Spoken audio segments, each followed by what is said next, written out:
It was a sad hour. I had gone seeking him out, this teacher from Nazareth. So much of his teaching had come to my ears, a bit strange perhaps, but it all had a certain tone of authority. I liked that.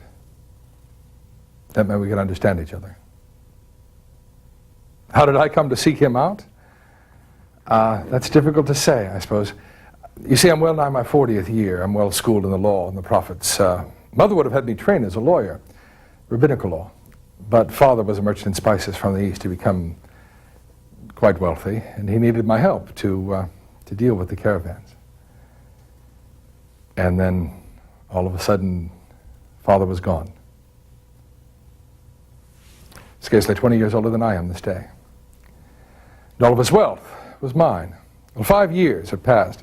Very good years. My houses, one in Jerusalem and the other on the seacoast, are either one large enough to house a centurion and his troop. My trade has doubled. I've become a ruler in the synagogue. Even my friends bow when I pass, and I have no wants. And yet there is within me a certain restlessness, a nameless hunger, a fear whose shape I cannot form into words. Every time I'd heard something about the words of this man, I felt a strange tugging at my heart, as if somehow the things that he was saying would satisfy this hunger, this reaching out for more. So I purposed to meet the man. But, of course, I could not have him come to the house. You see, I'd heard that he had with him crude fisher folk. So I summoned a servant with command that when the master would come near, he would haste to tell me. And so it was that one day I met him in the way. And I knelt before him. I can still remember the hot sun pressing down on the back of my neck and the curious onlookers, the dusty road, and his sandals. He had a torn sandal. One thong was rent. He had cockleburs stuck fast to the hem of his garment. Whew. I said, "Good master, what must I do to inherit eternal life?" Even to this day, I'm not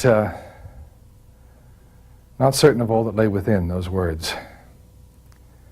Perhaps a wish that some great good deed would make more sure of my riches for the morrow. Or that when I should be gathered to my fathers, that I would hear, "Well done." But deeper still, there was a lurking fright that somewhere I had missed the way of righteousness given by Jehovah to our father Abraham. Well, all of this clutched at my throat and held me in its grip until his words cut through my reverie. He said, "Why did you call me good? There is none good but one, and that's God." I could not answer it. It seemed only right to call him good. And even when he remonstrated, I could not rid my heart of some strange certainty that I had been right to call him good. He said, "You know the commandments." I thought, now how did he know that I knew the law? Had my name come to his ears? I mean, how did he know the years I spent reciting from the Torah, "Thou shalt not commit adultery, thou shalt not kill, thou shalt not steal"? How did he know? Well, I answered and I spoke only the truth. I said, "These have I kept, O Master, from the days of my youth." And from my heart there came a soundless cry, "Tell me some other commandment, some other law, which having kept I will find my hunger stilled." I looked full at him. And you know, it was almost as if he heard my silent supplication. For when I looked at him, I could read only compassion, even love, writ large across the gentle lines of his face. So I waited there, kneeling on that hot, dusty road. Well, then he spoke. To this day I cannot escape his words. Like a knife, gently but surely probing deep into my being, his words cut at all that I held dear. And in an instant I realized that I had sought all the wrong food for my hunger, and that I would continue to feel that hunger until I died, unless I would heed the signpost written in pain across my heart that day. He said, there is one thing that you lack. Go. Sell what you own. Give the money to the poor. And then come. Take up the cross and follow me. It was a sad hour as I walked away. Time after time, I went searching for peace in some void. I was trying to blame all my ills on this world I was in.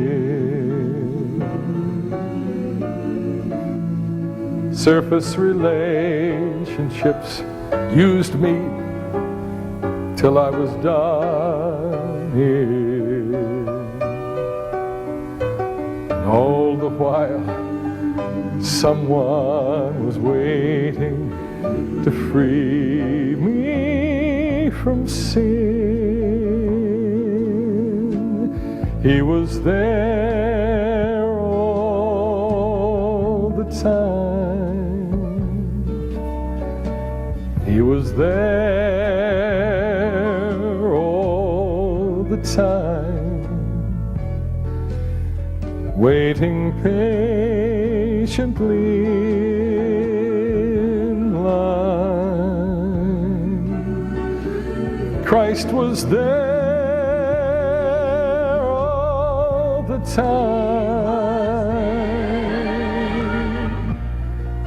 Never again will I look for a fake rainbow's end. Now that I've found the answer, my life is just starting to run. Sharing each new day with Him is a cup of fresh life. Oh, what I missed. He's been waiting right there all the time.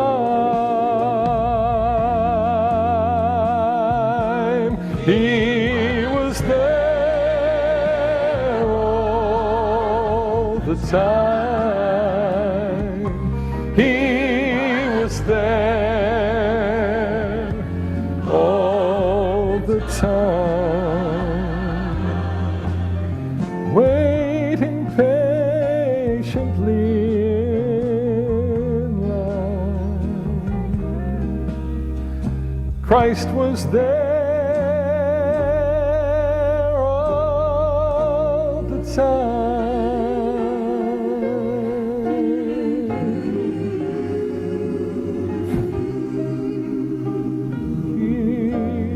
There